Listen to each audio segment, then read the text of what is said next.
بسم الله الرحمن الرحيم. السلام عليكم ورحمة الله وبركاته. إن الحمد لله نحمده ونستعينه ونستغفره ونعوذ بالله من شرور أنفسنا وسيئات أعمالنا. من يهده الله فلا مضل له ومن يضلل فلا هادي له. أشهد أن لا إله إلا الله وحده لا شريك له وأشهد أن محمدا عبده ورسوله. يا أيها الذين آمنوا اتقوا الله حق تقاته ولا تموتن إلا وأنتم مسلمون. يا أيها الناس اتقوا ربكم الذي خلقكم من نفس واحدة وخلق منها زوجها وبث منهما رجالا كثيرا ونساء واتقوا الله الذي تساءلون به والأرحام إن الله كان عليكم رقيبا. يا أيها الذين آمنوا اتقوا الله وقولوا قولا سديدا يصلح لكم أعمالكم ويغفر لكم ذنوبكم ومن يطع الله ورسوله فقد فاز فوزا عظيما. أما بعد، فإن أصدق الحديث كتاب الله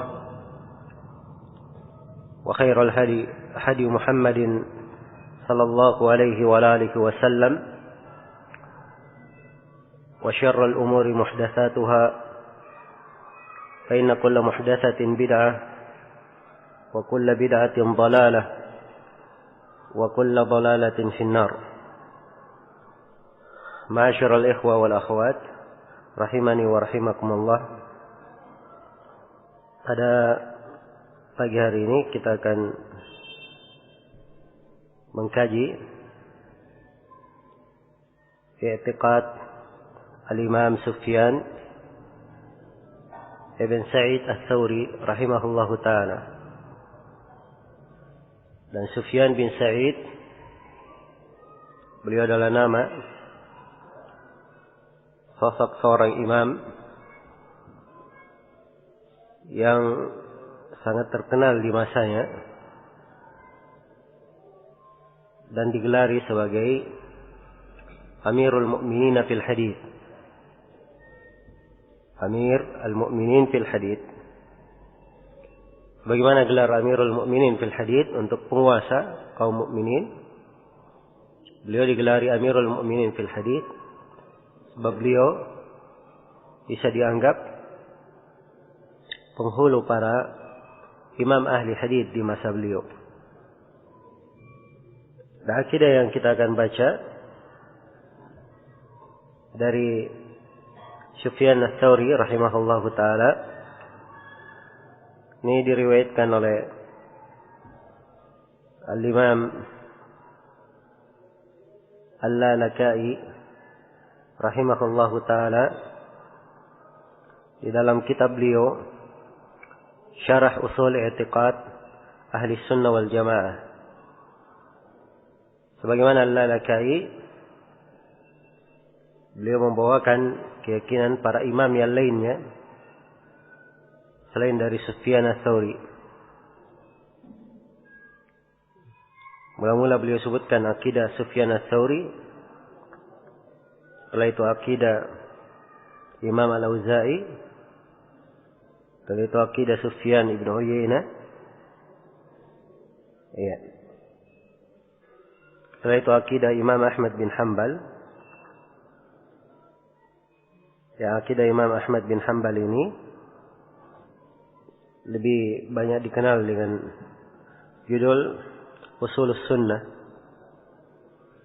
Setelah itu beliau sebutkan akidah Imam Ali bin al-Madini. Kemudian beliau sebutkan akidah Imam Abu Thawr. Setelah itu akidah Imam Al-Bukhari.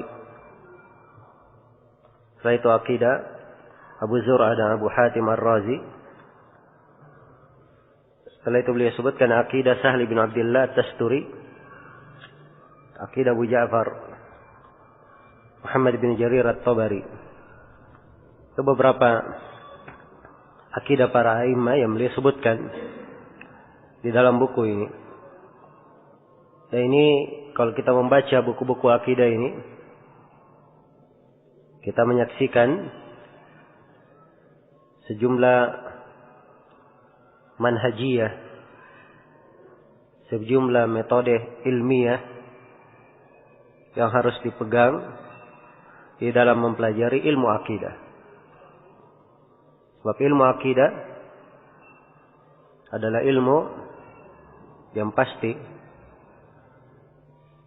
sumbernya jelas, tidak dipertentangkan. Dan dari keistimewaan akidah as-salaf, tidak ada silang pendapat di dalamnya. Hal yang disepakati. Hal yang disepakati. Karena itulah siapa yang keliru di dalam memahami akidah ini, berarti dia ada keliru di dalam metode mengambilnya. Berarti dia keliru di dalam metode mempelajarinya. Ya.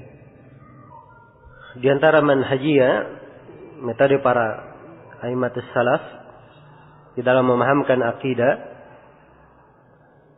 yang pertama, mereka mengambil akidah ini secara bersambung dari guru mereka, dan guru-guru mereka mengambil dari guru-guru mereka hingga kepada Nabi sallallahu alaihi wasallam. Iya.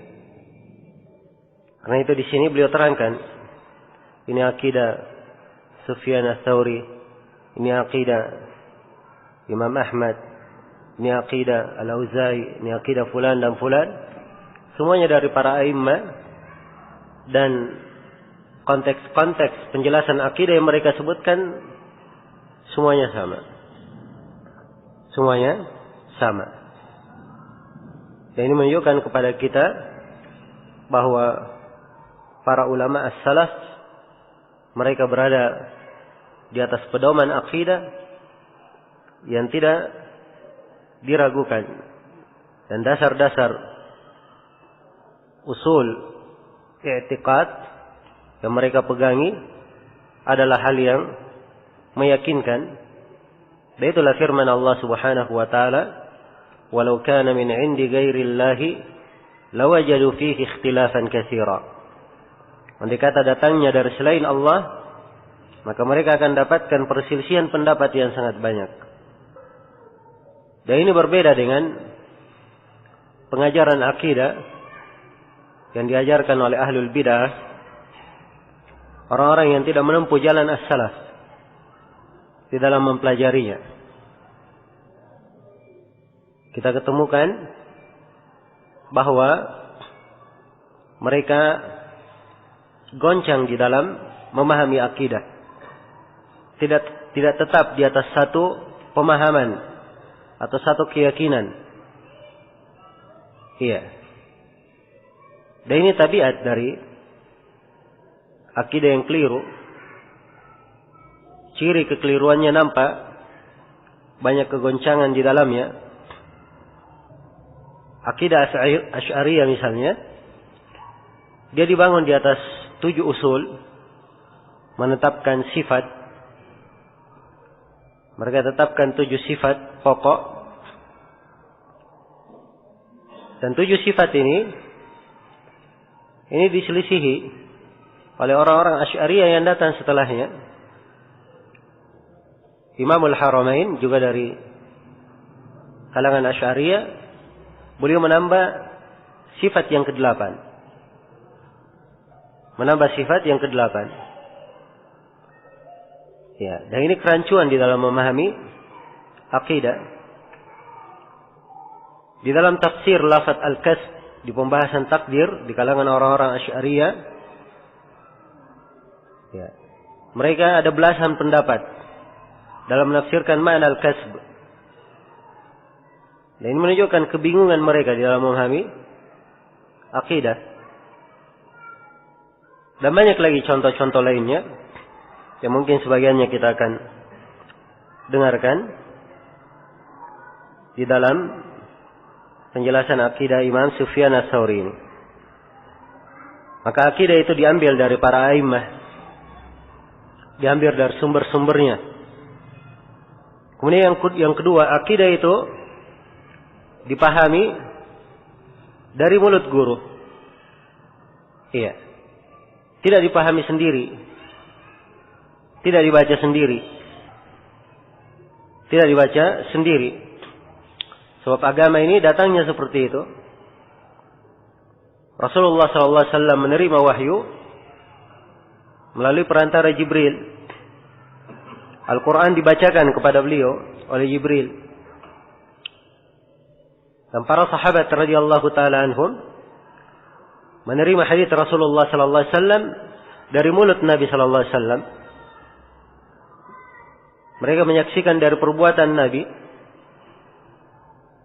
Dan para a'immah di dalam mempelajarinya juga mengambil dari guru. Seperti di sini Sufyan Ats-Tsauri, beliau menjelaskan tentang akidah ini karena ditanya oleh muridnya Syu'aib bin Harb. Ya. Dan menunjukkan dari kebiasaan as-salaf seperti itu. Bahkan mereka mengambil akidah bukan cuma dari satu guru. Mereka mengambil dari banyak guru, puluhan bahkan ratusan. Imam Al-Bukhari rahimahullah akan ada di akidah beliau. Dan terdapat satu sisi riwayat disebutkan oleh Ibnu Hajar di Fathul Bari. Imam Al-Bukhari berkata, saya berjumpa lebih dari 1000 guru. Semuanya berkata al-iman qaulun wa amal. Saya berjumpa lebih dari 1000 guru. Seluruh guru ini berkata iman itu adalah ucapan dan amalan. Ya, perhatikan. Untuk keyakinan di dalam masalah keimanan, beliau mengambilnya dari berapa? Lebih 1000 guru. Iya. Dan tentunya orang yang memahami akidah sedemikian rupa, ini beda keyakinannya, beda pemahamannya dengan orang yang mengambil dari satu saja atau 2 orang guru, apalagi kalau dia hanya membaca saja dari buku. Jelas ya? Maka ini dari metode para as-salaf di dalam menjalankan atau di dalam mempelajari akidah. Kemudian yang ketiga, akidah itu dipelajari secara berulang. Artinya tidak hanya dipelajari sekali, 2 kali, tapi terus diulang dan diulang. Sebab dia adalah keyakinan. Dan keyakinan itu hendaknya selalu dijaga. Dan tidak ada yang mengkhawatirkan atau tidak ada yang merasa aman dirinya bebas dari penyimpangan atau aman dari fitnah. Karena itulah dari contoh yang dicontohkan oleh para as-salaf rahimahumullahu ta'ala, mereka perhatian dan terus menerus mengulang ilmu akidah yang mereka pelajari. Ya. Bahkan Allah Subhanahu wa taala menyebutkan tentang Nabi Ibrahim alaihi salam. Nabi Ibrahim berkata, dan ucapannya disebut di surah Ibrahim, wa idh qala Ibrahim Rabbi ja'al hada al-balada amina wajnubni wa baniya an na'budal asnam. Wahai Rabbku, jadikanlah negeri ini, negeri Mekah, sebagai negeri yang aman, dan jauhkanlah saya dan keturunanku dari peribadatan kepada berhala. Perhatikan bagaimana Nabi Ibrahim memohon kepada Allah agar supaya dijaga jangan sampai beribadah kepada berhala. Beliau masih mengkhawatirkan hal tersebut. Dan Nabi sallallahu alaihi wasallam mengkhawatirkan kepada umatnya tentang riya. Dan beliau membahasakannya dengan bahasa inna akhwafa ma akhafu alaikum. Sungguhnya yang paling saya khawatirkan atas kalian. Iya. Beliau mengkhawatirkan terhadap generasi yang paling baik dari umat ini. Maka kekhawatiran tentunya harusnya lebih utama terjadi pada kita. Apalagi kita berada di masa yang penuh dengan fitnah dan banyak sekali kerancuan-kerancuan dan kekeliruan di dalam memahami akidah yang benar.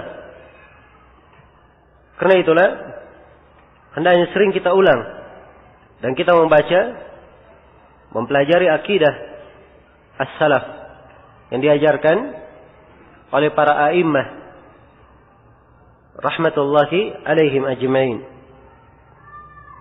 Iya. Kemudian sumber pengambilan akidah di kalangan ahli sunnah diambil dari Al-Quran Al-Karim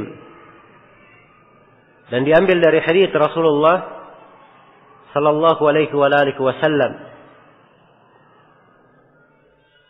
Dan dari apa yang disepakati, apa yang datang dari para sahabat dan orang-orang yang mengikuti mereka dengan baik.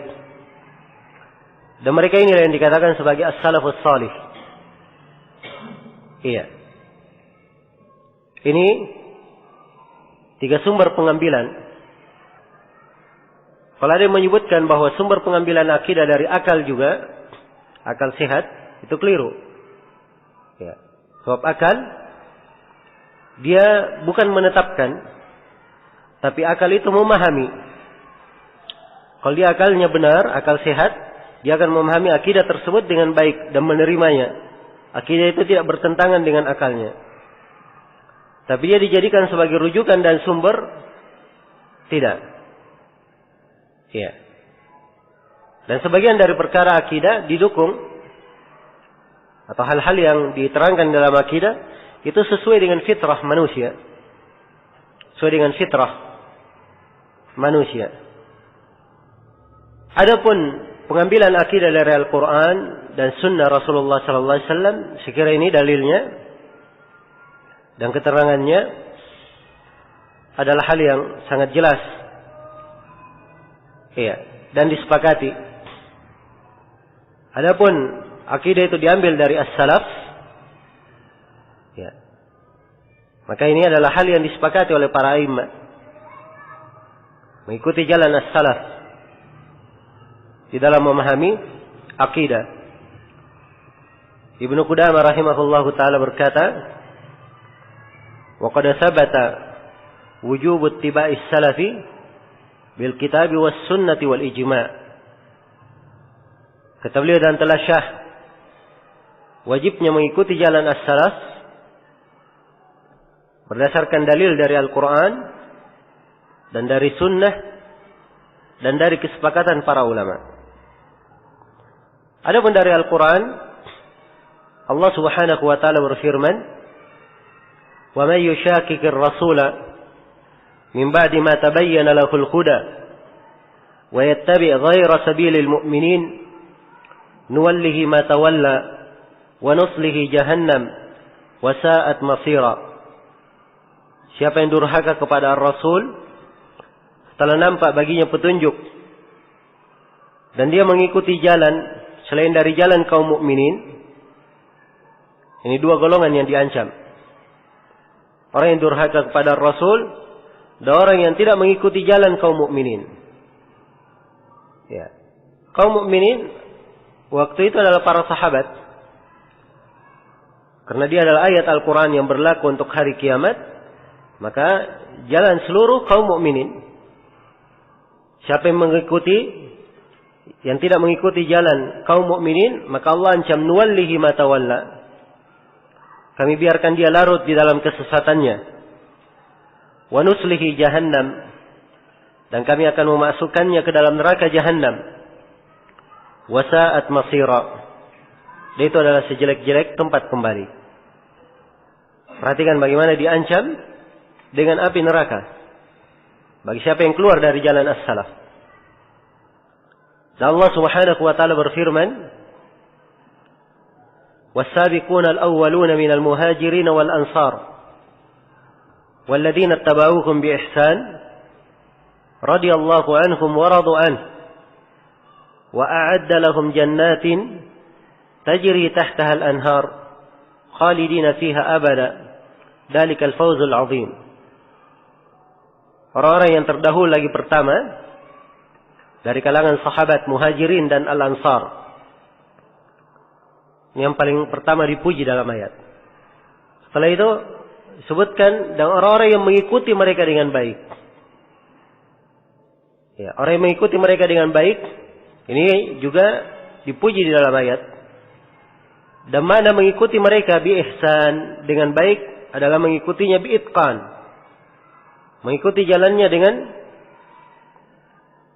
dengan itqan, betul-betul mirip dan sempurna dia mengikuti jalan itu. Ya. Radhiyallahu anhum wa radu anhu. Maka Allah sebutkan keutamaan untuk mereka. Allah ridha kepada mereka dan mereka ridha kepada Allah. Allah siapkan untuk mereka surga-surga, mengalir di bawahnya sungai-sungai. Mereka kekal di dalamnya, dan itu adalah keberuntungan yang sangat besar. Iya. Ayat ini disebutkan juga oleh Ibnul Qayyim rahimahullah di Ilamil Muwaqqi'in ketika beliau menjelaskan tentang hujjiyah qaulis sahabat, bahwa ucapan sahabat adalah hujjah yang dipakai sebagai dalil. Dan beliau terangkan sisi pendalilan dari ayat. Jadi siapa yang tidak mengikuti jalannya para sahabat, berarti Allah tidak meridainya dan tidak disiapkan untuknya surga. Tidak ada keberuntungan untuknya. Iya. Dan di ayat yang lain Allah Subhanahu wa taala menjadikan keimanan para sahabat sebagai barometer sebuah keimanan yang benar. Allah berfirman, "Fa in amanu bimithli ma amantum bihi faqad ihtadaw."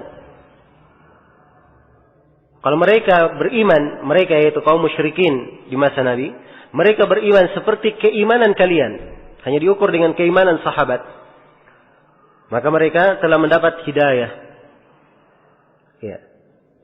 Karena itulah akidah diambil dari para as-salaf, para sahabat dan orang yang mengikuti mereka dengan baik. Itu dalil dari Al-Quran. Adapun dari hadits Rasulullah sallallahu alaihi wasallam, banyak hadits yang menjelaskan kewajiban mengikuti jalan mereka. Di antaranya adalah hadits yang mutawatir di mana Rasulullah sallallahu alaihi wasallam bersabda, "Khairun nasi qarni, thumma alladhina yalunahum, thumma alladhina yalunahum." Sebaik-baik manusia adalah generasiku. Kemudian generasi setelahnya, kemudian generasi setelahnya. Dan Nabi ketika mengabarkan tentang perpecahan umat, beliau menyatakan, "Wasataftariqu ummati ala 73 firqah." Dan umatku akan terpecah menjadi 73 golongan. Kulluhum finnar illa wahida. Semuanya dalam neraka kecuali satu. Ketika ditanya siapa satu ini, maka Nabi sebutkan sifat mereka. Mereka adalah al-jamaah. Iya. Dan di sebagian riwayat yang dihasankan oleh sebagian ulama dari seluruh jalannya, Nabi bersabda, ya, hum ala mithli ma ana alaihi al-yawm wa ashabi. Mereka adalah orang yang berada di atas apa yang aku berada di atasnya dan para sahabatku. Lagi-lagi diukur dengan para sahabat. Iya. Dan banyak lagi hadits yang menjelaskan kewajiban mengikuti jalan as-salaf. Dan tidak ada silang pendapat di kalangan para ulama. Ini ijma'. Nukilan ijma' dari Ibnu Qudamah. Dan penukilan beliau mu'tabar, diterima oleh para ulama. Sebab keahlian beliau di dalam meneliti dan di dalam mengetahui ucapan pendapat ulama di berbagai negeri. Dan nukilan ijma ini juga dinukil oleh Syekhul Islam Ibnu Taimiyah. Beliau berkata dalam Majmu' al-Fatawa di jilid 4 halaman 149, kata beliau, la aiba ala man adhara madhhab as-salaf wa intasaba ilayhi wa i'taza ilayhi bal yajibu qubulu dhalika bil ittifaq fa inna madhhab as-salafi la yakunu illa haqqan. Kata beliau, tidak ada aib bagi orang yang menampakkan jalan as-salaf. Tidak ada aib bagi orang yang menampakkan jalan as-salaf. Tidak ada aib bagi orang yang bernisbat kepadanya, mengacu kepadanya. Bahkan wajib menerima jalan as-salaf itu menurut kesepakatan. Yaitu menurut kesepakatan para ulama. Karena jalan as-salaf tiada lain kecuali kebenaran. Iya. Baik. Jadi ini diantara metode dan dasar seorang mempelajari akidah. Iya. Siapa yang keluar dan menyimpang dari metode mengambil akidah ini, maka ini yang menyebabkan ada kerancuan di dalam memahami akidah. Iya. Dan ini yang menyebabkan ia keluar dari jalan yang lurus. Keluar dari jalan yang lurus. Nah, dan akidah as-salaf ini telah dipelajari dari dahulu hingga sekarang. Dan tidak ada silang pendapat dalam akidah ini. Tidak pernah berubah akidah as-salaf itu dari masa ke masa. Iya. Dan ini adalah ciri kebenaran. Adalah ciri kebenaran. Berbeda dengan akidah ahlul bidah seperti yang saya contohkan tadi. Ya, akidah mereka penuh dengan keherangan, banyak kegoncangan, ya, dan perselisihan di dalamnya. Adapun ahli sunnah di dalam usul akidah, dalam pokok akidah, tidak ada silang pendapat di kalangan mereka. Kalaupun ada silang pendapat itu di masalah cabang. Ya, di masalah cabang yang terjadi silang pendapat. Misalnya Rasulullah sallallahu alaihi wasallam melihat Allah dengan mata kepalanya atau dengan mata hatinya. Ini ada dua pendapat di kalangan as-salaf. Iya. Tapi kalau asal masalahnya, asal akidahnya bahwa Allah akan dilihat pada hari kiamat, ini disepakati oleh para as-salaf. Tidak ada silang pendapat. Ya. Di masalah cabang mungkin saja ada silang pendapat, itu pun hal yang sedikit. Ya, dihitung pakai jari. Dihitung pakai jari. Nah, maka dengan mempelajari akidah ini, ya, seseorang akan kuat berada di atas keyakinan yang benar. Baik, saya akan baca sanad dari akidahnya, kemudian saya akan terangkan ya hal-hal yang dijelaskan di sini oleh Al-Imam Sufyan Ibn Sa'id Ats-Tsauri rahimahullahu ta'ala. Kata Al-Lalakai rahimahullahu ta'ala, membawakan sanad beliau. Kata beliau, akhbarana Muhammad ibn Abdullah ibn al-Abbas. Ya. Muhammad bin Abdullah ibn al-Abbas. Ini guru Imam Al-Lalakai. Dan beliau ada rawi terpercaya. Kata beliau, haddatsana Abul Fadl Syuaib ibn Muhammad ibn Rajian. Iya, dan ini juga rawi terpercaya. Kata beliau, haddatsana Ali bin Harb al-Musili. Kata beliau menceritakan kepada kami Ali bin Harb al-Musili. Beliau juga adalah seorang rawi yang terpercaya. Jadi menceritakan kepada kami Ali bin Harb al-Musili bisurra man ra'a sanata 57 wa 200. Sini Ali bin Muhammad atau Syuaib bin Muhammad menceritakan di mana tempat dia mengambil haditsnya dan tahun berapa dia mengambilnya. Jadi beliau sebutkan tempatnya di kota Surra man ra'a. Ya. Ini namanya tarkib. Kalau diartikan surra man ra'a itu artinya gembira orang yang melihatnya. Ya, jadi dia negeri, orang melihat negeri ini gembira dia melihatnya. Begitu. Karena itu diberi nama dengan surra man ra'a. Dia masuk di wilayah Irak. Dan sekarang lebih dikenal dengan nama As-Samarrai. As-Samarrai.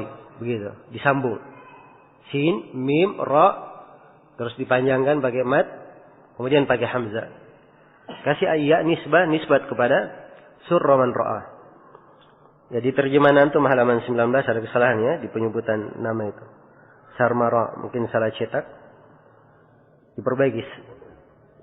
Ya, nama tempatnya surra man ra'a atau Samarrai.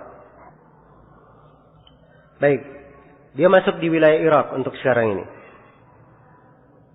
Pada tahun 257 Hijriah. Ya, ini tahun Ali bin Harb atau ya Ali bin Harb menceritakan akidah ini kepada Syuaib bin Muhammad ibn Rajian. Beliau berkata, sami'tu Syuaib ibn Harb yaqul.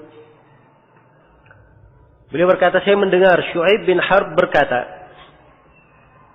Iya. Qultu li Abi Abdillah Sufyan ibn Sa'id Ats-Tsauri. Ya, Masya Allah ya. Perhatikan, beliau menukil akidah dengan sanad, silsilah yang menyambungkan. Bukan asal bicara saja, tapi dia punya silsilah bersambung kepada Imam Sufyan Ats-Tsauri. Dan ini diriwayatkan oleh Imam Al-Lalakai. Dan di masa ini guru-guru kita juga mempunyai sanad bersambung kepada Imam Al-Lalakai. Iya, bersambung kepada Imam Al-Lalakai. Jadi dari sisi penyambungan sanad, dia adalah hal yang bersambung ya, dan terjaga hingga hari ini. Ya. Jelas ya? Dan bersambungnya sanad itu belum tentu menunjukkan bersambungnya pemahaman. Ya. Belum tentu. Ya, tergantung dia mengambilnya dari siapa dan bergurunya kepada siapa. Itulah yang menentukan. Ya, dia berguru dari siapa?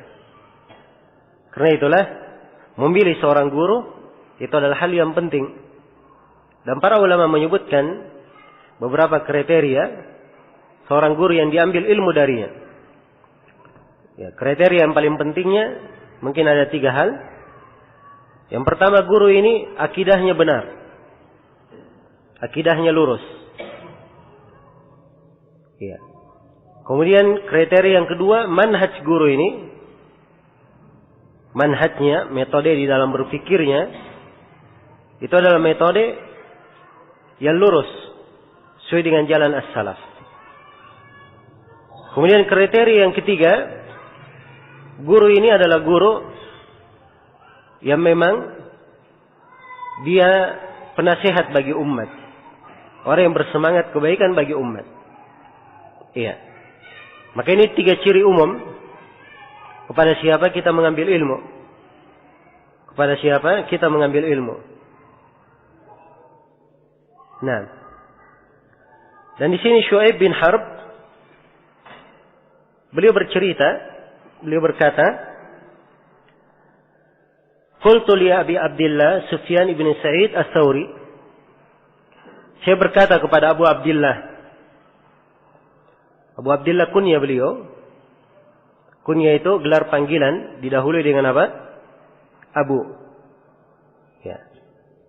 Memakai gelar itu adalah kebiasaan yang dianjurkan oleh Nabi.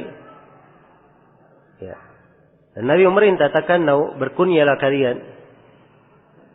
Ya. Walaupun beliau melarang, berkunya dengan kunya beliau. Dan ini berlaku untuk laki-laki dan perempuan. Kalau perempuan didahului dengan apa? Abu Abdillah. Nama beliau Sufyan ibn Sa'id Ats-Tsauri. Ya, kalau nama lengkapnya Sufyan bin Sa'id bin Masruq Ats-Tsauri Al-Kufi. Beliau dari Kufah. Beliau dari negeri Kufah. Dan negeri Kufah hingga hari ini masih dinamakan negeri Kufah juga. Berada di wilayah Irak sekarang ini.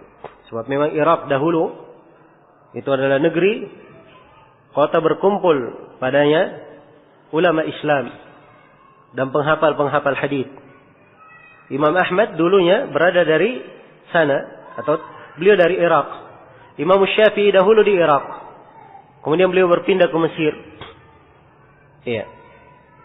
Ada kota Baghdad, ada kota Kufa, ada kota Basrah, antara Basrah dan Kufa kota Wasit. Ya, ini semua negeri-negeri terkenal dan ada di dalam biografi para rawi. Saking banyaknya ahli hadis yang berasal dari negeri-negeri ini, Al-Khatib Al-Baghdadi ya menulis khusus sejarah tentang tarikh Baghdad. Ya. Tarikh Baghdad.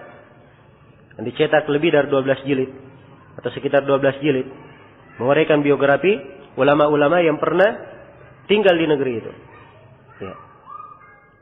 Nah, jadi Sufyan Ats-Tsauri ini beliau adalah imam di masa beliau, panutan umat di masa beliau.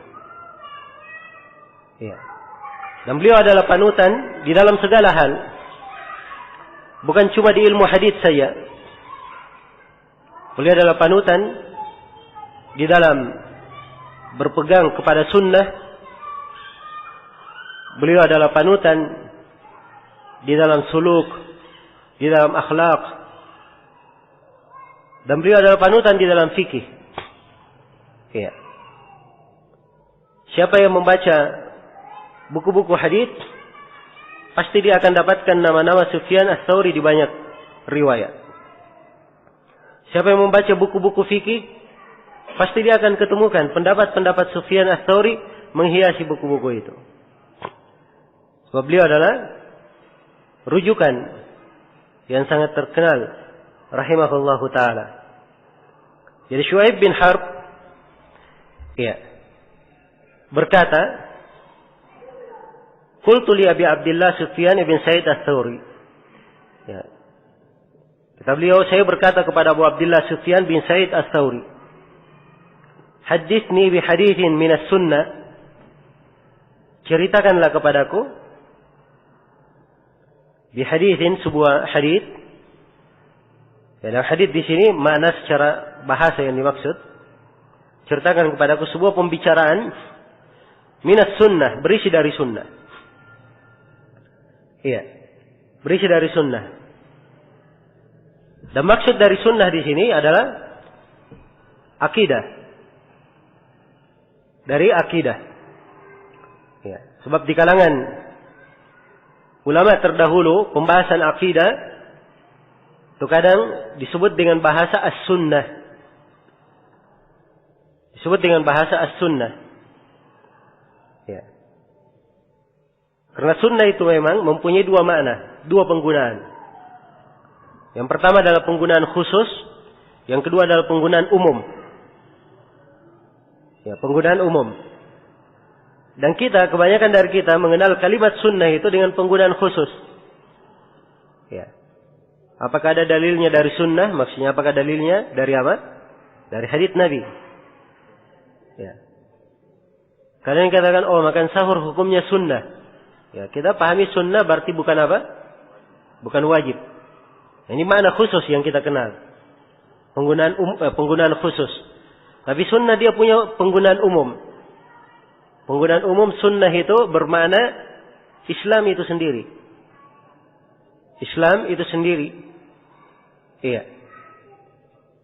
Karena itulah para ulama menyebut buku-buku mereka dengan kitab As-Sunnah. Diuraikan di dalamnya pembahasan akidah. Iya. Sebab dia cakupannya umum. Jelas ya? Dan inilah pembahasan akidah. Kalau dapat buku-buku, khususnya dari ulama abad ketiga ke bawah, buku-buku mereka yang mereka tulis dengan nama As-Sunnah, itu terkait dengan pembahasan akidah. Terkait dengan pembahasan akidah. Kitab As-Sunnah, karya Ibnu Abi Asim. Iya. Kitab As-Sunnah, karya Abdullah bin Ahmad. Ada kitab As-Sunnah karya Al-Khallal. Ada kitab As-Sunnah karya At-Tabarani. Ada kitab Syarhus Sunnah karya Al-Barbahari. Ada kitab Tarikhus Sunnah karya At-Tabarani atau At-Tabari. Ada kitab Usulus Sunnah karya Imam Ahmad. Ada kitab Syarhus Sunnah karya Al-Muzani, murid Imam Syafi'i. Ya. Ini nama-nama buku disebut dengan nama apa? As-Sunnah. Ya. Dan tidak perlu bingung di dalam membaca buku-buku ini dalam masalah penamaan. Kenapa ini namanya Kitabus Sunnah, ini namanya Kitabul I'tiqad? Sebab dia menunjukkan makna yang sama. I'tiqad di Lalakai di sini memberi judul I'tiqad Abi Abdillah. I'tiqad artinya keyakinan dari kalimat aqadah, sesuatu yang diikat. Ya. Sebab keyakinan itu diikat dengan sangat kuat. Seorang memahaminya, meyakininya. I'tiqad. Ini penamaan yang kedua. Jadi dinamakan dia As-Sunnah, yang kedua dinamakan Al-I'tiqad. Yang ketiga dinamakan juga dengan nama Al-Aqidah. Dengan nama apa? Al-Aqidah.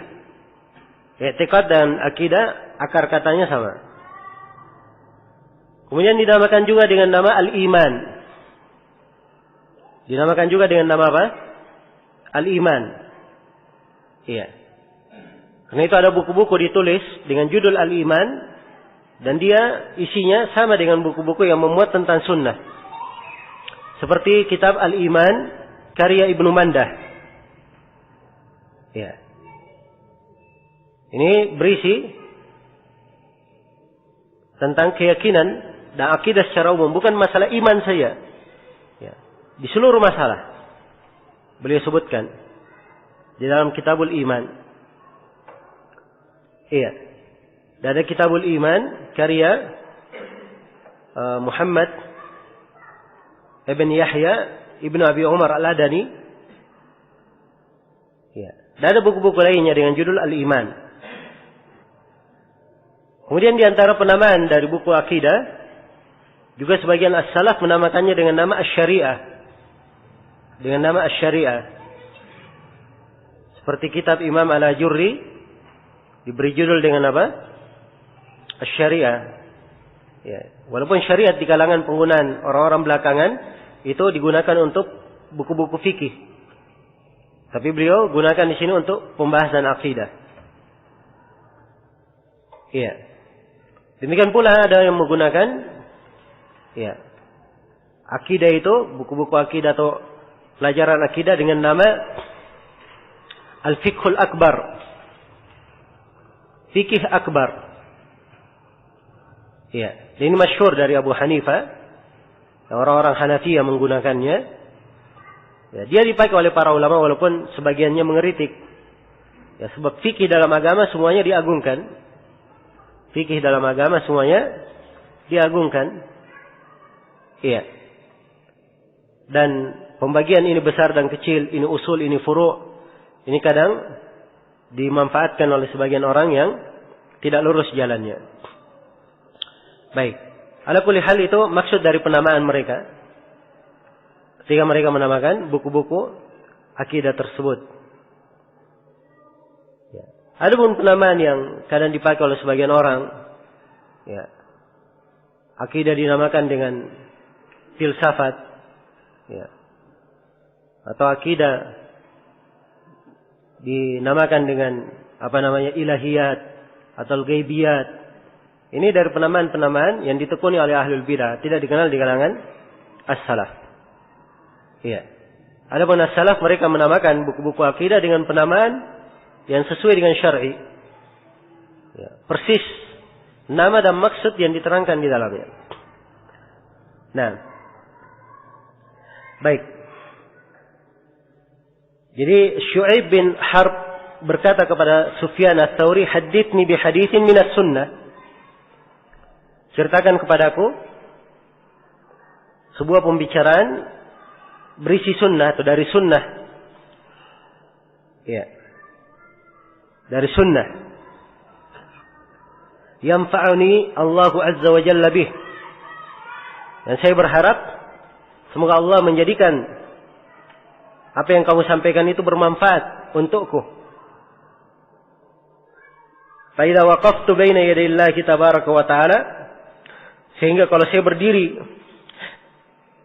di depan Allah tabaraka wa taala, wa sa'alani anhu, dan Allah bertanya kepadaku, faqala li min aina akhadta hadha, dan Allah bertanya pada hari kiamat, dari mana kamu mengambil akidah ini, keyakinan ini? Qultu, maka saya berkata, ya Rabb, haddatsani bihadzal hadits Sufyan ats-Tsauri wa akhadtu anhu. Maka saya akan menjawab, wahai Rabbku, ya, pembicaraan ini, keyakinan ini diceritakan kepadaku oleh Sufyan ats-Tsauri dan saya mengambil darinya. Maka saya akan selamat dan kamu yang akan bertanggung jawab. Ya. Ini pertanyaan kepada siapa? Sufyan ats-Tsauri. Ya. Fa anju ana wa tu'khadu anta. Saya akan selamat dan kamu yang akan mempertanggungjawabkannya. Nah, ini perhatikan ya, dari keseriusan para as-salaf. Ya, dan dari sini nampak akhlak as-salaf. Mereka mengambil akidah itu memang dari guru, datang ke guru. Ya. Bukan baca atau bukan cari buku kemudian dia tulis, tidak. Tapi dia bertanya kepada guru, mengambil darinya. Ya. Ada yang dia tidak paham, dia tanyakan, sebagaimana di sini. Nanti ada Sufyan atau Syu'aib ibn Harb bertanya, sebagian dari ucapan Sufyan ats-Tsauri. Ya. Dan itu manfaatnya seorang berguru. Jelas ya? Ya. Kalau dia duduk ya di depan seorang guru, maka guru ini bisa memahamkan ilmu itu dengan cara yang ringkas. Sudut-sudut pembahasan yang sangat banyak di dalam satu bab bisa diringkas oleh guru. Ya. Berbeda kalau dia baca sendiri, belum tentu dia bisa menghubungkan antara awal dan akhirnya. Dan belum tentu dia bisa memahaminya. Iya. Demikian. Kalaupun dia memahaminya, maka itu setelah dia capek di dalam membacanya. Tapi berbeda kalau dia duduk dengan guru. Guru memberikan padanya pondasi-pondasi, kesimpulan-kesimpulan ilmiah. Ya. Waktu-waktu berikutnya dia sisa membaca dan akan semakin kuat pondasi ini, dan dia membangun di atas pondasi yang benar sehingga bangunannya menjadi bangunan yang kuat. Iya. Dan di sini menunjukkan kepada kita semua bahwa para as-salaf rahimahumullahu taala, mereka adalah orang yang yakin di atas akidah. Ya. Karena itu bahasa di sini. Ya, jadi kalau saya ditanya pada hari kiamat oleh Allah, dari mana kamu berkeyakinan seperti ini? Maka saya akan menjawab, ini saya ambil dari Sufyan ats-Tsauri. Ya. Saya selamat, Sufyan yang bertanggung jawab. Ya.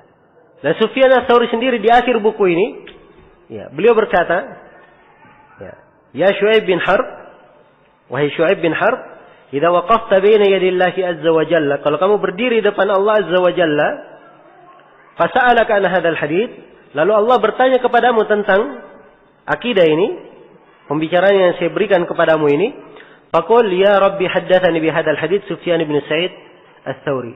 Maka katakanlah, wahai Rabbku, ya, pembicaraan ini diceritakan kepadaku oleh Sufyan ats-Tsauri. Ya. Thumma khalli baini wa baina Rabbi azza wa jalla. Setelah itu kamu pergi, biarkan saya antara saya dan antara Allah azza wa jalla. Ya. Perhatikan ya, ini ucapan bukan ucapan orang yang ragu seperti ini. Ini ucapan orang yang sangat yakin terhadap akidah yang dia pelajari. Dan ini akidah para immatus salaf. Mereka mengajari umat bukan main-main memang. Ya. Dan mereka memberikan akidah hal yang mereka pertanggungjawabkan. Hal yang mereka pertanggungjawabkan. Iya. Dan ini juga memberikan pelajaran kepada kita tentang pentingnya seseorang itu berada di atas metode ilmiah di dalam menuntut ilmu. Ya, sebab menuntut ilmu itu ada caranya. Ya, ada jalannya. Ada jalannya. Ya. Biasanya yang main salib-salib saja dalam menuntut ilmu, itu hasilnya juga salib-salib. Ya, bocor-bocor. Ya. Tapi kalau dia sesuai dengan jalan di dalam menuntut ilmu, maka ilmu yang dia dapatkan juga akan baik insyaallah taala dan akan kuat. Iya. Maka diperhatikan bagaimana metode dan cara para imamatus salaf di dalam mempelajari akidah ini. Iya. Dan ini juga menunjukkan kepada kita bahwa tidak semua orang itu dituntut untuk menghafalkan dalil. Ya. Sebab tidak semua orang bisa menghafal dalil memang. Ya. Tidak setiap orang bisa menghafal dalil. Cukup dia datang kepada seorang guru. Guru itu mengajarkan kepadanya ilmu dan guru menyampaikan dalilnya. Dia sudah tahu guru ini berbicara dengan ilmu dengan dalil, diambil kesimpulannya, itu yang dia pegang, sudah selesai. Jelas ya?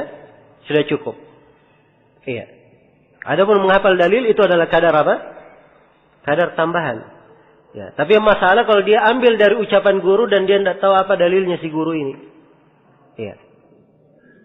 Jelas ya? Apa dalilnya si guru tersebut? Atau diambil dari guru, ya, dan menyelisihi apa yang diucapkan oleh guru, menyelisihi banyak orang, dan dia tidak tahu apa dalil dari guru itu. Ya. Menyelisih banyak orang bukan ukuran sebuah kebenaran, bukan diukur langsung salah, tidak. Ya belum tentu. Tapi yang menjadi ukuran adalah dalilnya. Apa dalilnya? Sebab ikut-ikutan, ya, taklid itu bukanlah jalan di dalam Islam. Dalam menuntut ilmu tidak dinamakan taklid. Kalau ada yang berkata orang awam mengambil ucapan seorang syekh misalnya, atau seorang ustadz, dia tanya, diberi jawaban, dia pegang ucapan itu. Ya. Maka kita katakan dia bukan taklid, tapi dia mengambil dengan apa? Dengan dalil. Ya, dalil dia adalah apa? Ucapan alim, yang alim ini berucap dari Al-Quran dan Sunnah, itu yang dia pegang. Selesai. Ya. Jelas ya? Jadi segala sesuatu dengan dalil. Ya. Dengan dalilnya. Dan ini dari fikih yang hendaknya dipahami. Baik. Faqala li, maka Sufyan Ats-Tsauri berkata, "Ya Syu'aib, hada taukidun wa ayyu taukid?" Ya. Maka Sufyan Ats-Tsauri berkata, "Wahai Syu'aib, ini adalah sebuah taukid, sebuah pemastian." Ya. Kalau mau diterjemah penekanan juga boleh. Wa ayyu taukid? Ya, dan ini pemastian penekanan yang sangat kuat. Ya. Maksudnya pertanyaannya ini betul-betul, ya, pertanyaan yang sangat menekankan. Ya. Dan Sufyan Ats-Tsauri mengetahui hal ini. Dan beliau berkata, "Uktub." Kalau begitu tulislah. Ya. Maka Sufyan pun membacakan Bismillahirrahmanirrahim. Ya. Perhatikan ya, ditanya tentang akidah, ya, beliau langsung menjawabnya dan langsung menerangkannya. Ya, tulis. Ya, sudah siap semuanya. Ya, jelas ya? Semuanya sudah siap. Sebab dia keyakinan memang di dalam hati. Ya, terus dijaga oleh mereka. Dijaga. Kapan saja mereka diminta, mereka hadirkan. Ya.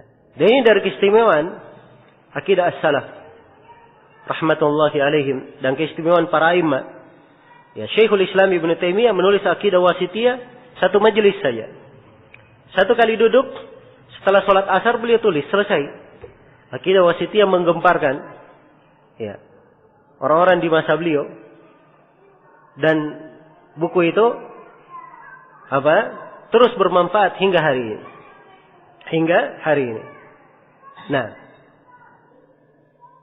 tulislah Bismillahirrahmanirrahim. Ya. Dimulai dengan basmalah, sebab itu adalah sunnah Rasulullah sallallahu alaihi wasallam dalam penulisan, di mana beliau ketika memerintah kepada Ali bin Abi Thalib untuk menulis perjanjian di Hudaybiyah, beliau perintah supaya menulis Bismillahirrahmanirrahim. Dan beliau sendiri kalau mengirim surat ke raja-raja, beliau mulai dengan apa? Bismillahirrahmanirrahim. Dan ini juga mencontoh Al-Quranul Karim, di mana pada setiap surah dari Al-Quran dibuka dengan Bismillahirrahmanirrahim. Iya. Kemudian Sufyan berkata, Al-Qur'anu kalamullahi ghairu makhluk. Quran itu adalah kalam Allah. Ghairu makhluk. Bukan makhluk. Minhu bada'a. Darinya lah bermula atau berasal. Wa ilaihi ya'ud. Dan kepadanya lah kembali. Man qala ghaira hada fahuwa kafir. Siapa yang berucap selain daripada ini, maka dia adalah kafir. Ya. Ini keyakinan yang pertama. Dan disebutkan oleh Sufyan Ats-Tsauri. Dan wajar beliau memulai dengan keyakinan ini. Sebab di masa beliau, itu adalah masa yang mulai muncul ahlul bid'ah yang mengatakan bahwa Al-Quran adalah apa? Adalah makhluk. Ya. Walaupun masa ujian dan cobaan itu lebih dahsyat di masa Imam Ahmad. Lebih dahsyat di masa Imam Ahmad. Ya. Dan Imam Ahmad rahimahullah, beliau setelah Sufyan Ats-Tsauri. Beliau setelah Sufyan Ats-Tsauri rahimahullah. Iya. Dan Imam Ahmad hanya meriwayatkan dari Sufyan ibn Uyainah. Beliau tidak meriwayatkan dari Sufyan Ats-Tsauri. Jadi sudah mulai muncul. Dan para ulama as-salaf memulai dengan akidah ini. Ya, karena itu kalau kita perhatikan buku-buku akidah as-salaf yang dari abad ketiga ke bawah, kita dapati mereka banyak menekankan pembahasan Al-Quran kalamullah. Al-Quran adalah kalam Allah. Mereka banyak membahas tentang rincian sifat-sifat Allah. Penetapan nama-nama dan sifat dan kaidah ahli sunnah di dalam hal itu. Ya, dan mereka singgung pembahasan tentang sifat istiwa di atas arsy. Demikian pula masalah melihat Allah pada hari kiamat.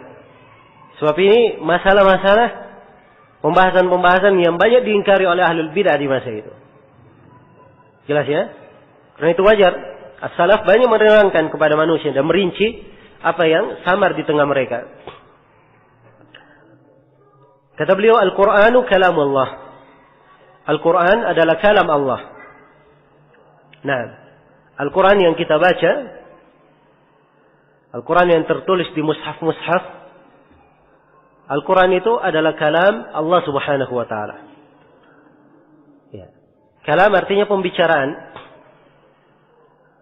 Ya. Kadang orang di bahasa kita bisa diartikan perkataan, bisa diartikan firman. Dan ini semuanya maknanya sama. Ya. Dari akar bahasa Arabnya, kalam dari 3 huruf. Kaf, lam, dan mim. Dan rangkaian kata yang tersusun dari tiga huruf ini, itu semuanya menunjukkan sesuatu yang nampak. Sesuatu yang nampak, yang terdengar. Ya. Demikian.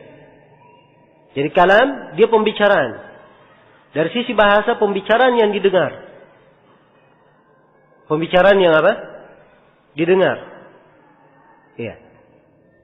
So Allah berfirman di Al-Quran, Jibril mendengarnya, para malaikat mendengarnya, yang menyandang arsy, dan Allah berbicara kepada Nabi Musa.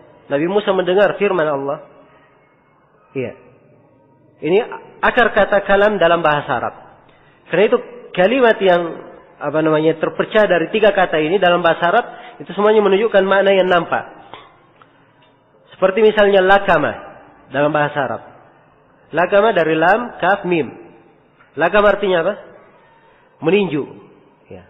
Orang yang ditinju nampak atau tidak? Nampak. Ya. Demikian pula kalimat. Kalimat artinya melukai. Luka itu nampak atau tidak? Nampak. Jelas ya? Jadi penggunaan dari sisi bahasa, kata kalam itu adalah ya, pembicaraan yang pasti dengan suara dan dengan apa? Dengan huruf. Demikian.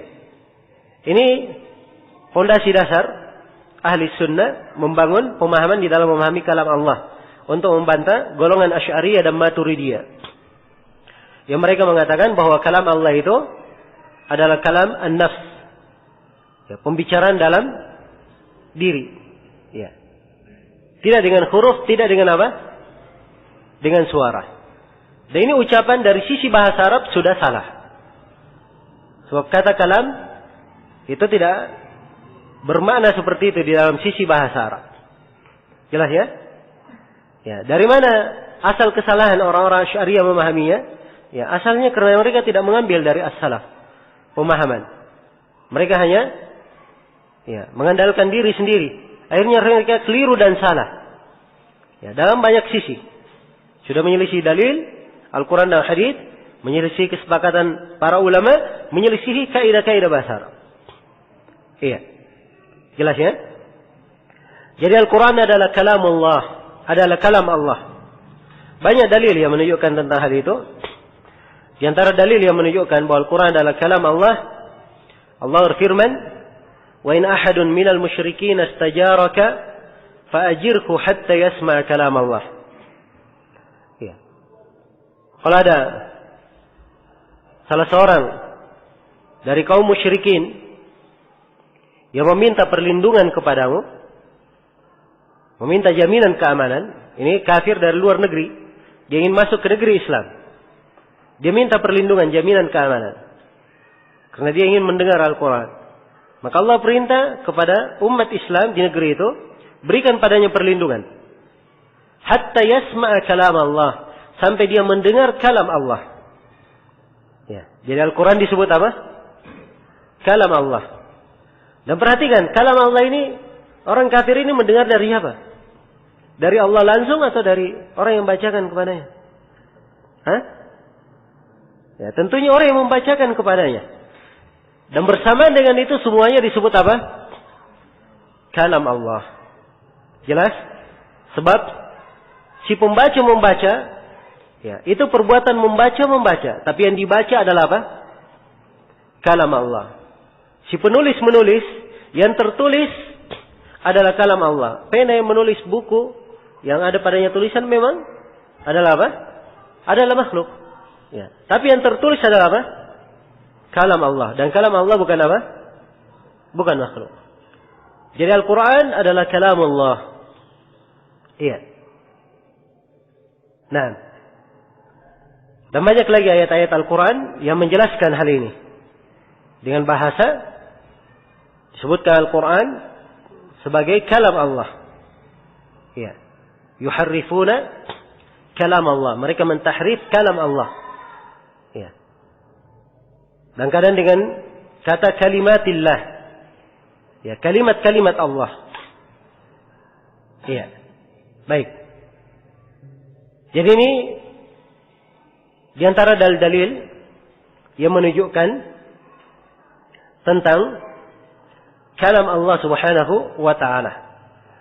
Ya, dan tentang kisah Nabi Musa alaihi salam. Ya. Allah berfirman kepada Nabi Musa, "Ya Musa, inni istafaituka 'alan nasi bi risalati wa bi kalami." Wahai Musa, saya memilih engkau di atas manusia dengan risalati, ya, dengan kerasulan yang saya berikan kepadamu, wa bi kalami, dan dengan kalamku, pembicaraanku. Allah menyebut pembicaranya dengan apa? Kalam. Iya. Dan Allah berfirman, "Wa kallama Allahu Musa taklima." Dan Allah berbicara kepada Musa dengan sebenar-benar pembicaraan. Ini dalil semuanya jelas. Tapi ahlul bid'ah mereka tidak terima. Iya. Mereka tidak menerima. Ya, mereka katakan, oh di sini bukan artinya Nabi Musa yang berbicara, tapi Musa yang berbicara kepada Allah. Ya, mereka balik. Musa yang berbicara kepada apa? Kepada Allah. Ya. Nah. Sebab lafaz ayat wa kallamallahu Musa. Sisa mereka ganti wa kallamallaha Musa. Ya. Jadi Musa yang berbicara kepada Allah, bukan Allah yang berbicara kepada apa? Musa. Ini sudah keliru dalam bahasa Arab. Ya. Jelas ya? Sebab kalau dia diakhirkan, ya, dia tidak boleh ditaruh di depan lafaz Allahnya. Nah, kalau dia dinasab. Ya, kemudian dari sisi lain, ini dibantah di ayat lain dalam Al-Quran. Ya, di ayat lain di dalam Al-Quran Allah firman, "Falamma ja'a Musa limiqatina wa kallamahu rabbuhu." Nah, ini tidak bisa lagi diganti ayatnya. Ya. Begitu Musa datang ke miqat kami dan Rabb-nya berbicara kepadanya. Jadi Musa hanya disebut dengan kata gantinya. Ya, jadi tidak mungkin sinya berbicara kepada Rabb-nya, kan begitu? Ya. Nah, baik. Jadi ini ayat-ayat Al-Quran sangat jelas sekali. Ahlul bid'ah kebiasaan mereka seperti itu, memalingkan ke makna yang lain, tapi kalau dicocokkan dengan dalil yang lain, terbolak-balik sudah pendalilan mereka. Nampak kerusakan pendalilan mereka. Dan ini ciri ahlul bid'ah. Ya, di dalam berdalil. Baik. Jadi Al-Quran adalah kalamullah. Ini keyakinan diyakini dan disepakati. Ini poin yang pertama. Al-Quran adalah kalamullah. Ya. Dan kalam Allah itu sifat Allah. Kalam Allah, dia adalah sifat Allah. Ya. Allah disifatkan dengan sifat berbicara. Allah disifatkan dengan sifat berfirman. Allah berbicara berfirman dengan Al-Quran. Dan sebelumnya dengan Taurat, dengan Injil, dengan Zabur. Ya. Maka Al-Quran dari apa? Dari kalam Allah. Kalam Allah bukan hanya Al-Quran. Tapi Al-Quran dari apa? Dari kalam Allah subhanahu wa ta'ala. Ya. Jadi kalau para imam tekankan Al-Quran kalamullah, Al-Quran adalah kalam Allah, ya. Yang mereka inginkan dari kalam Allah subhanahu wa ta'ala. Ya. Dan sifat pembicaraan, sifat berbicara Allah subhanahu wa ta'ala itu adalah sifat terkait dengan zat Allah dan terkait dengan perbuatannya. Ya. Dia adalah sifat dzatiyah terkait dengan zat, sebab Allah selamanya disifatkan berbicara. Dan dia terkait dengan perbuatan, sebab Allah berbicara sesuai dengan kehendaknya. Allah berbicara sesuai dengan kehendaknya.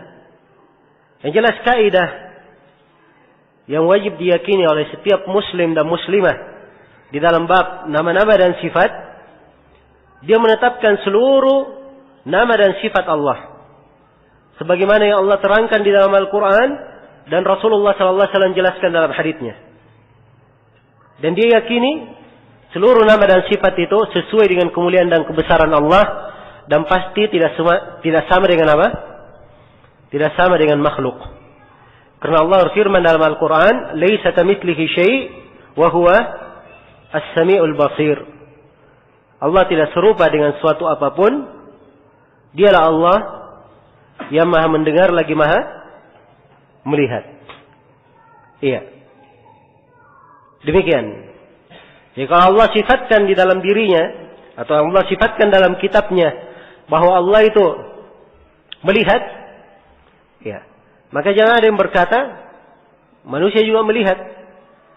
Sama penglihatan manusia dengan Allah. Ya. Ini keliru ya. Sebab Allah tidak serupa dengan apa? Dengan makhluk. Ya. Dan tetap kita tetapkan sifat melihat bagi Allah. Sebab Allah tetapkan untuk dirinya. Ya. Allah tetapkan untuk dirinya. Tapi yang meyakinkan bahwa penglihatan Allah tidak sama dengan apa? Penglihatan makhluk.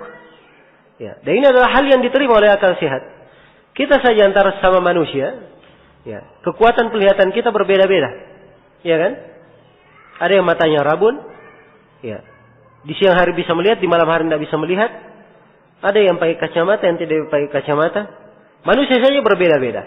Apalagi kalau dibandingkan antara manusia dengan makhluk yang lainnya, ya, penglihatan manusia beda dengan kucing. Ya, penglihatan manusia beda dengan penglihatannya ayam. Ya kan? Ya. Dan semuanya disebutkan dengan sifat melihat. Ayam melihat, manusia melihat, kucing juga melihat. Ya kan? Ya. Semuanya sifatnya sama, tetapi hakikatnya berbeda. Padahal ini sesama makhluk. Apalagi antara makhluk dan yang menciptakannya. Itu lebih-lebih apa? Lebih-lebih tidak sama. Jelas ya?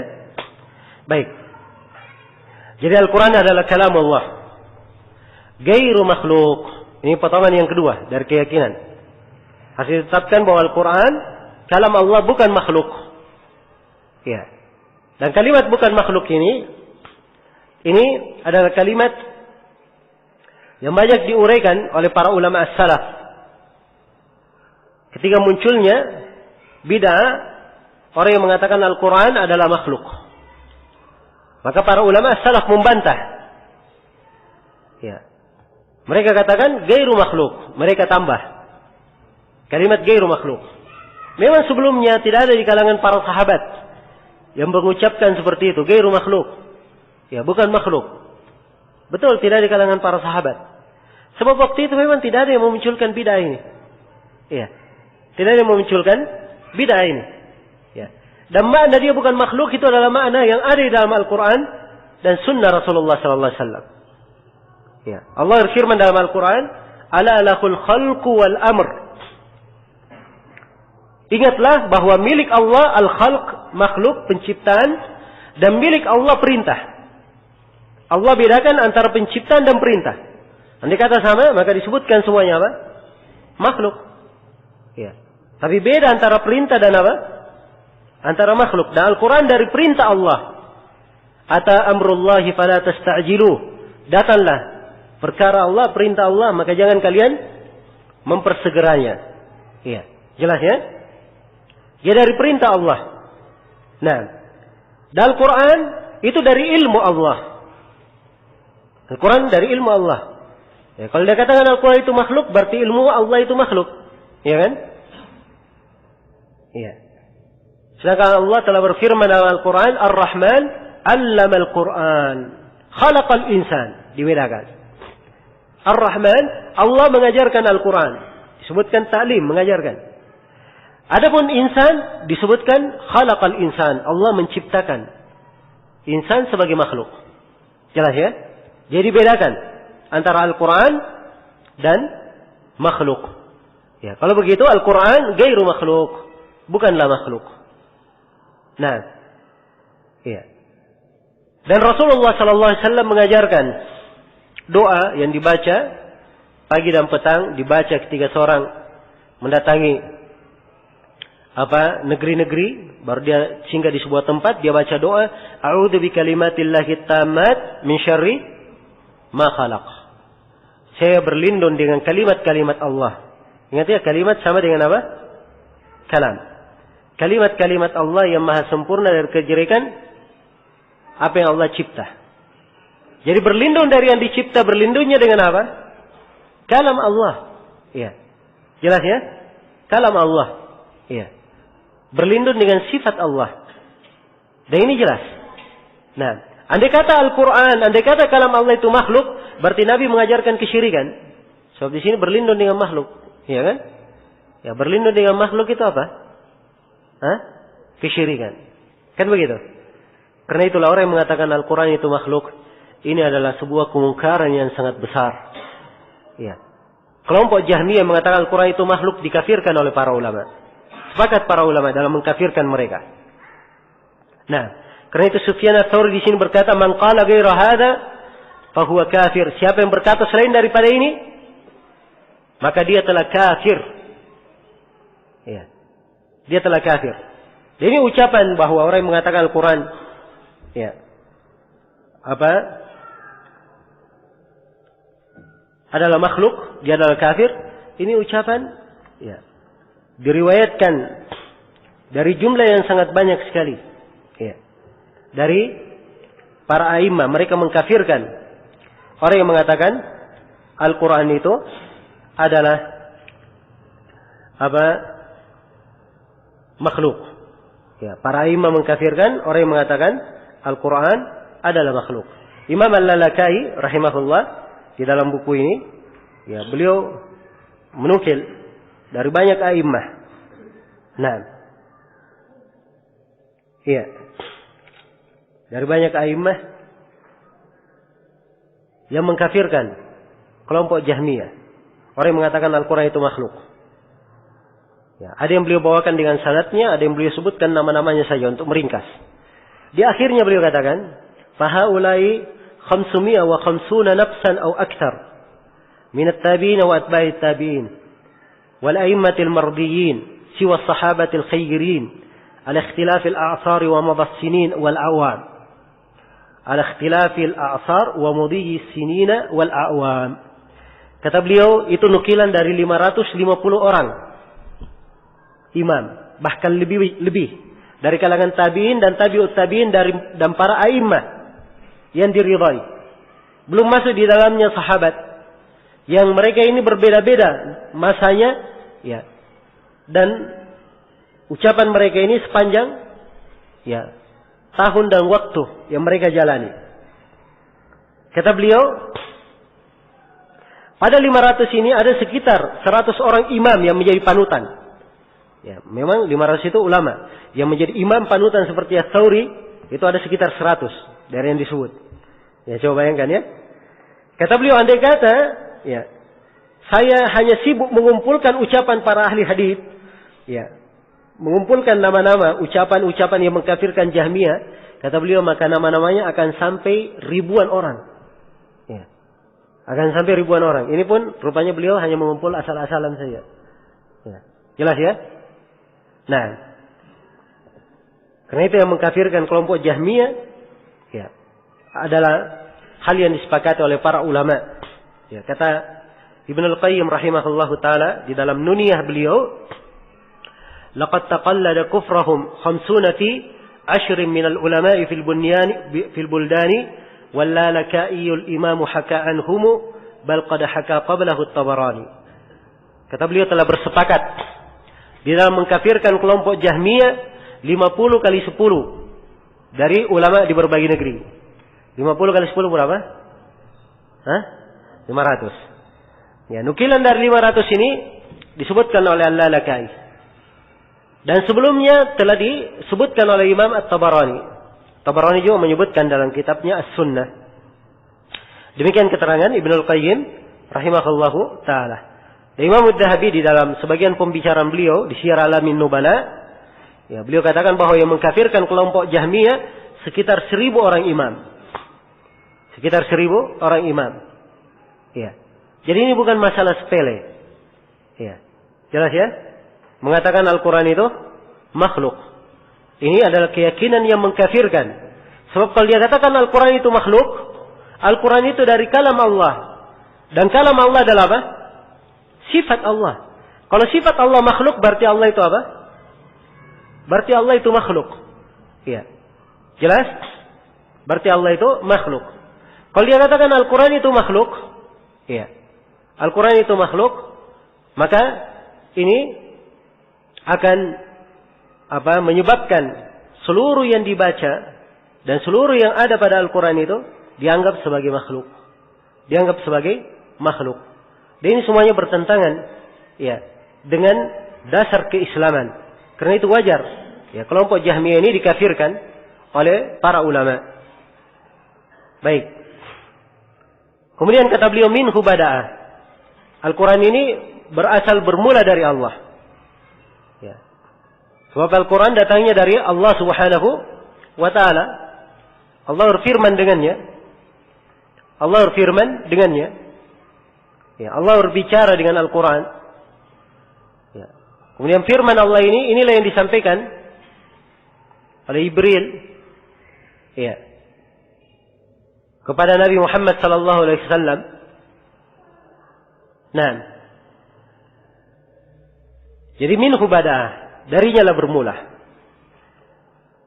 Wa ilaihi ya'ud, dan kepadanya lah kembali. Ya, kepadanya lah kembali. Ini dua penafsiran di kalangan para ulama, dua makna yang mereka inginkan. Mana yang pertama, kepadanya kembali, maksudnya Al-Quran itu bermula dari Allah dan kembalinya dari sisi, ya, Allah yang mengucapkannya dan berfirman dengannya, semuanya kembali kepada Allah Subhanahu wa ta'ala. Dan mana yang kedua, ya, kepadanya lah kembali, disebutkan dalam sebagian hadis yang sahih pada hari kiamat atau pada akhir masa, Ya. Mushaf Al-Quran dibuka dan tidak ada lagi tulisannya. Al-Qurannya sudah terangkat. Jadi Al-Qurannya terangkat, kembali kepada apa? Kembali kepada Allah Subhanahu wa Ta'ala. Ini semuanya dari keyakinan yang wajib diyakini terkait dengan Al-Quran. Baik, di sini beberapa poin keyakinan terkait dengan masalah Al-Quran. Dan sebenarnya ada poin-poin keyakinan lain lagi. Ya, yang tadi saya isyaratkan bahwa Al-Quran dengan huruf dan dengan apa? Dengan suara. Ya. Kemudian, ya, ada pembahasan-pembahasan lain lagi, tidak disinggung di sini. Ya, kita hanya menyinggung apa yang ada di buku ini saja. Ya, jelas ya? Baik. Karena itulah tadi saya katakan belajar akidah itu kadang di buku ini, dia pindah lagi ke buku yang lain. Ya. Sebab kadang seorang imam dia hanya ingin menjelaskan sebagian. Ya, sebab itu saja yang diperlukan mungkin oleh orang yang bertanya kepadanya. Atau itu yang diperlukan oleh mad'u yang berada di situ. Maka dia hanya menjelaskan sekadar yang diperlukan. Sebagian imam yang lain, dia punya kondisi lain. Dia terangkan hal yang lainnya. Ya. Maka tatkala kita mempelajari dan beraneka ragam mempelajari buku akidah, maka akan semakin kuat dan semakin lengkap pemahaman akidah tersebut. Baik. Kemudian kata beliau rahimahullahu ta'ala, kata beliau, wal imanu qaulun wa amalun wa niyah, yazidu wa yanqus. Dan iman, ya. Sekarang beliau masuk ke hal yang kedua. Ini wejangan beliau yang kedua. Dan iman adalah terdiri dari qaulun, dari qaul, ucapan, perkataan. Wa amalun, dan terdiri dari amalan.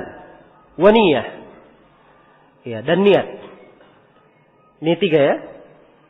Jadi terangkai dari ucapan, amalan dan apa? Dan niat. Yazidu wa yanqus. Ya, iman itu bisa bertambah dan bisa apa? Bisa berkurang. Baik. Jadi ini 5 pokok keyakinan ahli sunnah di dalam masalah iman. Ya, iman itu dari apa? Ucapan dengan lisan. Iman itu dari amalan. Ya. Dan iman itu dari niat, yaitu keyakinan. Dan iman itu bisa bertambah. Dan iman itu bisa apa? Berkurang. Ini 5 prinsip pokok di dalam keyakinan ahli sunnah seputar masalah iman. Siapa yang benar, dia memahami 5 hal ini, ya, maka dia telah selamat dari seluruh penyimpangan orang yang menyimpang di dalam masalah iman ini. Baik. Iman secara bahasa itu adalah al-iqrar. Dia menetapkan. Iya. Jadi dia tasdiq, pembenaran disertai dengan penetapan. Itu iman. Dari contoh penggunaannya secara bahasa dalam Al-Quran, ucapan saudara-saudara Nabi Yusuf kepada ayahnya tatkala mereka sudah membuang Nabi Yusuf di sebuah sumur. Mereka datang dengan menangis dan membawa baju Nabi Yusuf yang sudah dilumuri darah, ya, agar supaya disangka bahwa memang betul dia Nabi Yusuf ini dimakan oleh serigala. Ya. Dengan darah dusta disebut dalam Al-Quran, bidah bin kadib. Maka mereka berkata kepada ayahnya, "Wa ma anta bimu'minin lana walau kunna shadiqin."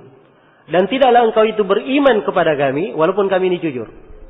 Maka iman di sini penggunaan secara apa? Bahasa. Artinya tidaklah engkau membenarkan kami, ya, mempercaya apa yang kami sampaikan walaupun kami ini jujur. Walaupun kami ini jujur. Jelas ya? Baik. Jadi ini penggunaan iman secara bahasa. Adapun secara istilah, iman itu punya 2 penggunaan. Ya. Ada penggunaan umum dan ada penggunaan khusus. Ada penggunaan umum dan ada penggunaan khusus. Ya, penggunaan umum dari makna iman ini yang dimaksudkan di sini oleh penulis. Dan ini insyaallah taala yang kita akan bahas nanti. Ya, penggunaan secara khusus ya, itulah yang dipakai di dalam hadis Jibril. Ketika Jibril bertanya, mula-mula Jibril bertanya tentang Islam. Maka Nabi menyebutkan 5 rukun Islam. Kemudian Jibril bertanya tentang iman, maka Nabi menjawab 5 rukun apa? Iman. Dan ini penggunaan khusus. Sebab kalau iman dan Islam disebutkan secara bersama, maka maknanya berbeda. Islam menunjukkan amalan yang zahir disertai dengan keyakinan hati yang membenarkan amalan zahir, dan iman menunjukkan amalan yang batin tapi disertai dengan perbuatan yang membenarkan batinnya. Jelas ya? Jadi ini makna khususnya.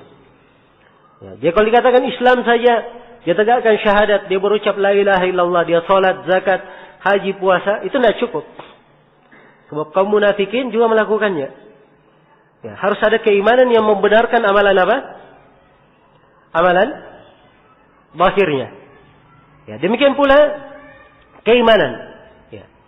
Kalau dia berkata saya beriman kepada Allah, beriman kepada para malaikat, beriman kepada kitab-kitabnya, beriman kepada para rasul, beriman kepada hari akhirat, beriman kepada takdir yang baik dan yang buruk. Ya. Ini ucapan. Tapi kalau dia tidak sholat, tidak puasa, maka tidak ada amalan zahir yang membenarkan apa yang ada dalam hatinya. Jelas ya? Jadi ada keterkaitan. Ya, ada keterkaitan. Yang saya ingin terangkan di sini bahwa iman kadang digunakan dengan 2 makna. Dengan makna umum maupun makna apa? Khusus.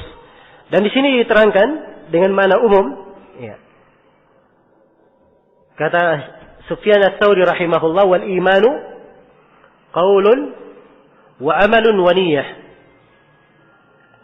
Iman itu adalah ucapan, amalan, dan niat. Ucapan, amalan, dan apa? Dan niat. Iya. Ini dirangkaikan. Dan semuanya dianggap iman. Nah, ya, banyak dalil yang menunjukkan bahwa iman dari 3 hal ini. Dari ucapan, perbuatan, dan niat, atau dengan bahasa lainnya, dan keyakinan. Iya.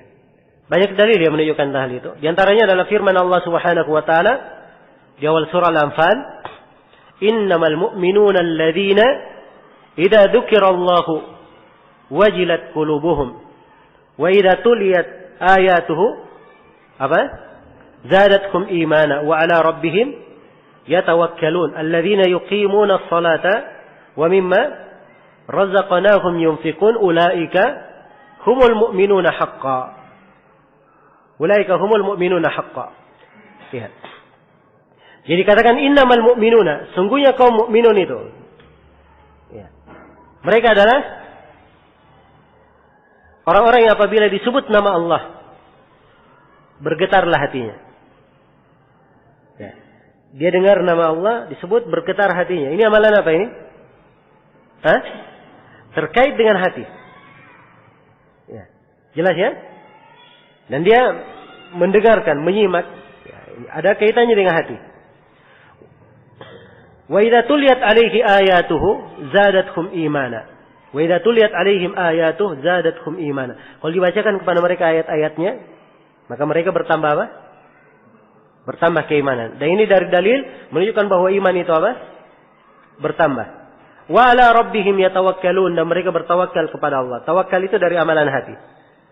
Alladzina yuqimuna shalah. Orang-orang yang menegakkan salat. Ya. Salat ini dari amalan apa? Ini terangkai ya, amalan tubuh, amalan lisan, dan juga amalan apa? Hati. Wa mimma razaqnahum yunfiqun. Dan mereka menginfakkan rezeki yang Allah berikan kepada mereka. Kemudian Allah sebutkan, ulaika humul mu'minuna haqqan. Mereka semuanya adalah mukmin dengan sebenar-benar keimanan. Nah, dan Allah Subhanahu wa taala berfirman, "Wa ma umiru illa liya'budullaha mukhlishina lahuddin, hunafa, wa yuqimus salata wa yu'tuz zakata wa dzalika dinul qayyimah." Ya. Tidaklah mereka diperintah kecuali untuk beribadah kepada Allah. Dengan mengikhlaskan agama hanya untuknya. Ikhlas amalan apa? Amalan hati. Ya. Mereka menegakkan salat, mengeluarkan zakat. Terangkai amalan tubuh dan amalan lisan. Semuanya dianggap sebagai agama yang lurus. Ya. Perhatikan, semuanya dianggap apa? Sebagai agama yang lurus. Baik. Maka ini dalil-dalil secara umum bahwa iman terdiri dari ucapan, amalan, dan apa? Keyakinan. Ini dari ayat Al-Quran. Adapun dari hadits Rasulullah sallallahu alaihi wasallam, di dalam hadits Abu Hurairah yang diriwayatkan oleh Imam Al-Bukhari dan Imam Muslim, Rasulullah sallallahu alaihi wasallam bersabda, "Al-imanu bid'un wa sab'una syu'bah." Iman itu 73 sampai 79 cabang. Jadi sebutkan cabang-cabang keimanan antara 3 sampai 9 setelah angka 70. Iya. Cabang keimanan. Jadi banyak cabangnya keimanan ini. Banyak cabangnya. Ya. Rasulullah kabarkan a'laha, paling tingginya. Kalimat a'la ini menunjukkan kalau dia paling, berarti ada yang di bawahnya. Ya kan? Nah, karena itulah iman bisa bertambah dan bisa apa? Berkurang. Karena memang ada yang paling dan ada yang apa? Di bawah. Ya. Paling tingginya adalah ucapan apa? La ilaha illallah. Ya. Dan paling bawahnya adalah menyingkirkan gangguan dari jalan. Wa adanaha imatatul ada anit tariq. Menyingkirkan gangguan dari jalan. Kemudian kata Nabi, wal haya'u syu'batun minal iman. Dan rasa malu itu adalah cabang dari cabang keimanan. Rasa malu itu adalah amalan apa? Amalan hati. Rasa malu itu di dalam hati. Iya. Yang nampak pengaruhnya di tubuh. Kalau dia malu kadang memerah mukanya. Ya. Tapi kalau dia tidak punya rasa malu dalam hatinya, tidak mungkin mukanya bisa memerah. Jelas ya? Sebab dia adalah amalan apa? Amalan hati. Iya. Baik. Jadi iman terangkai dengan 3 hal ini. Ya, terangkai dari 3 hal ini. Kemudian kata Sufyan Ats-Tsauri rahimahullah, yazidu wa yanqus. Iman itu bertambah dan berkurang. Jadi 2 hal di sini. Iman bertambah dan iman berkurang. Ya. Ini semuanya ditunjukkan oleh dalil. Dalil yang menunjukkan tambahan keimanan, ya, banyak di dalam Al-Quran. Di antaranya ayat yang saya bacakan tadi, fazadatkum imana, mereka bertambah keimanan. Ya, di antaranya juga dalil. Di antaranya juga adalah ayat di surah Al-Imran, alladzina qala lahumun nasu innan nasa qad jama'u lakum fakhshawhum fazadahum imana. Para sahabat yang mereka ini adalah manusia-manusia. Ketika orang-orang di sekitar mereka dari kaum kuffar berkata, seluruh manusia sudah bersepakat ingin membinasakan kalian. Dan ini kejadian di perang Khandaq ya, tatkala kota Madinah dikepung ya oleh berbagai lapisan orang-orang kafir. Ya. Maka apa yang terjadi para sahabat ketika mereka dikatakan manusia sudah berkumpul mengepung kalian, justru mereka bertambah keimanan. Fazadahum imana. Jelas ya? Dan di antara dalilnya menunjukkan bahwa iman bertambah adalah firman Allah Subhanahu wa taala, liyazdadu imanan ma'a imanihim. Agar supaya mereka bertambah keimanan di samping keimanan yang mereka telah miliki. Jadi disebut bertambahan keimanan. Ya. Dan kadang disebut dengan petunjuk, walladzina ihtadaw zadahum huda. Orang-orang yang mendapat petunjuk, Allah tambah petunjuk kepada mereka. Ya. Allah tambah petunjuk kepada mereka. Nah. Demikian pula firman Allah Subhanahu wa taala, wa idza ma nuzzilat surah, ya.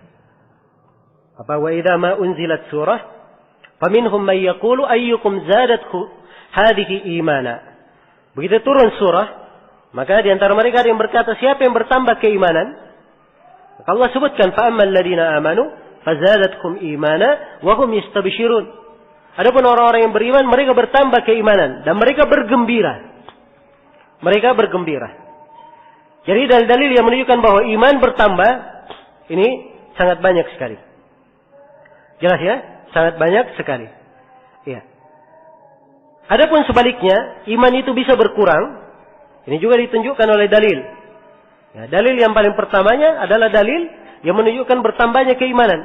Kalau dia bisa bertambah berarti bisa apa? Bisa berkurang. Ya, ini dalil pokok.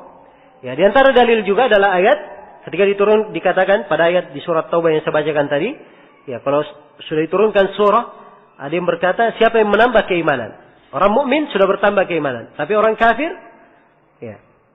Allah sebutkan wa ammal ladzina fi qulubihim maradun fazadatkum rijsan ila rijsihim.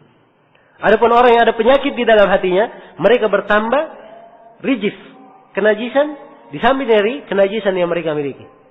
Ya. Dan mereka semakin bertambah kekafiran, semakin jauh dari apa? Semakin jauh dari keimanan. Sebagaimana iman itu bertingkat-tingkat, ada yang lebih tinggi, ada yang lebih rendah. Demikian pula kekafiran. Kekafiran ada yang lebih tinggi, ada yang lebih apa? Rendah. Ya. Karena itu Allah berfirman tentang kaum munafikin, innal munafikina fid darkil asfali minan nar. Kaum munafikin di derajat paling bawah dari neraka sebab kekafirannya sangat apa? Sangat besar. Dan Allah berfirman, innaman nasi'u ziyadatun fil kufur. Dan sesungguhnya an-nasi', ini sebuah kebiasaan di kalangan orang jahiliyah, itu adalah tambahan di dalam kekafiran. Ya, kalimat tambahan menunjukkan bahwa kekafiran ini juga bisa bertambah. Di antara dalil yang menunjukkan bahwa iman bisa berkurang adalah hadits Abu Sa'id Al-Khudri yang diriwayatkan oleh Imam Muslim. Rasulullah sallallahu alaihi wasallam bersabda, "Man ra'a minkum munkaran falyughayyirhu bi yadihi, fa in lam yastati' fa bi lisanihi, fa in lam yastati' fabi qalbihi wa dzalika adhaful iman." Siapa di antara kalian yang melihat kemungkaran, maka hendaknya dia rubah dengan tangannya. Kalau dia tidak mampu, maka dengan lisannya.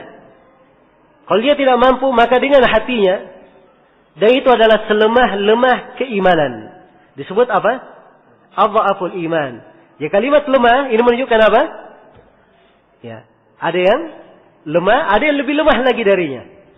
Ya. Dan di antara dalilnya juga adalah hadits riwayat Bukhari dan Muslim tentang kisah syafaat orang yang dikeluarkan dari neraka. Ya. Orang yang dikeluarkan dari neraka. Diperintahkan dikeluarkan dari neraka orang yang ada di dalam hatinya keimanan sebesar syairah, sebesar gandum. Setelah itu dikeluarkan lagi dari neraka orang yang di dalam hatinya keimanan sebesar darah. Darah lebih kecil lagi. Ya. Jelas ya? Lebih kecil lagi. Ini menunjukkan bahwa ya, keimanan itu bisa lebih kurang dan kurang. Nah, maka ini diantara dalil-dalil yang menunjukkan bahwa iman bisa bertambah dan bisa berkurang. Bisa bertambah dan bisa berkurang. Ada sebab-sebab yang menyebabkan iman itu bisa bertambah. Dan ada sebab-sebab yang bisa menyebabkan iman itu bisa berkurang. Iya. Semuanya punya sebab diterangkan dalam Al-Quran maupun hadits Rasulullah sallallahu alaihi wasallam. Ya, dan secara global ketika saya sebutkan ada sebab yang menambah keimanan dan ada sebab yang mengurangi keimanan, ini sudah memberikan kesimpulan kepada kita bahwa iman bisa bertambah dan bisa apa? Berkurang. Ya, untuk sebab bertambahnya keimanan dan sebab berkurangnya keimanan insyaallah taala kita uraikan nanti setelah salat duhur. Ini sudah dekat waktu salat. Kita siap-siap dulu untuk salat. Baik, untuk sementara saya cukupkan sampai sini. Subhanakallahumma bihamdik, asyhadu an la ilaha illa anta, astaghfiruka wa atubu ilaik, walhamdulillahirabbil alamin.